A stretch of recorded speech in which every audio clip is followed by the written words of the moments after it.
प्रस्तुत कविता elegy written in country churchyard. इसके पिछले वीडियो में हमने 4 पैरा की एक्सप्लेनेशन हिंदी जो थी वो आपको विस्तृत रूप से समझाई। आइए आज 5वें पैरा से आगे की ओर बढ़ते हैं। 5वां जो पैरा है उसमें कवि प्रातःकाल के समय बहने वाली हवा का वर्णन कर रहा है। The breezy call of incense breathing morn. Breezy call of incense यानी कि सुबह के समय चलने वाली जो सुगंधित हवा है, प्रातःकाल बह रही है। The swallow twittering from the straw built shed. Swallow means पक्षी, ट्विटरिंग मीन्स चहचहा रहे हैं। From the straw built shed, जो उनके घास फूस के बने हुए झोपड़े हैं, मतलब घोंसले हैं, उन घोंसलों में वो चहचहा रहे हैं। The cock's shrill clarion or the echoing horn. कहीं दूर मुर्गे की बाग सुनाई पड़ रही है और अथवा ऐसा मालूम हो रहा है कि शिकारी अपना भोंपू बजा रहा हो। No more shall rouse them from their lovely bed. किंतु हैमलेट गांव के जो निवासी हैं, जो फादर्स यानी कि पुरखे हैं, वो इतनी गहरी नींद में सोए हुए हैं कि उन्हें उस प्यारे बिस्तर से कोई भी उठा नहीं पाएगा। बाद में कवि अगले पैरा में वर्णन करता है, for them no more the blazing hearth shall be or busy housewife ply her evening care. कवि कहता है कि अब उनके लिए कोई भी व्यक्ति जो है वो परवाह करने वाला नहीं है। ऐसा कोई नहीं है जिसके हृदय में उनके लिए कुछ भावनाएं हों।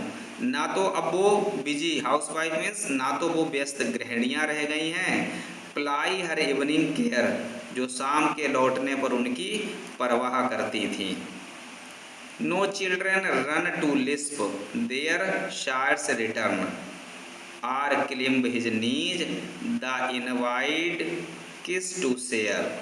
और अब ना वो बच्चे वहाँ पर हैं जो दौड़ करके उनके पास में पहुँच जाते थे और उनके कोहनियों यानी घुटनों से होते हुए ऊपर तक उनके गालों तक पहुँचते थे, उनको किस कर लेते थे। वो प्यार की जो भागीदारी थी अब वहाँ पर कोई भी वो करने वाला नहीं है। अर्थात उनकी जो भी परवाह करते थे वो कोई भी अब वहाँ पर मौजूद नहीं है।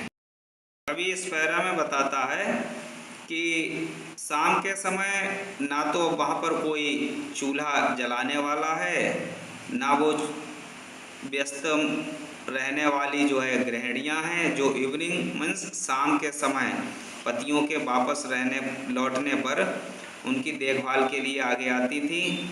और ना अब वो बच्चे हैं, no children run to shares return. अब वो बच्चे भी नहीं हैं जो पिता के वापस आने पर दौड़ करके उनके घुटनों से सीने तक पहुंच जाते थे और उनके गालों को चूम लेते थे। ये सारी चीज़ें जो हैं अब वहाँ पर मौजूद नहीं है। कवि को जो है उन हैमलेट गांव के निवासियों के ऊपर जो है बहुत ही दुख सा महसूस होता है। आगे पैरा में कहता है कि oft did the harvest to their sickle yield.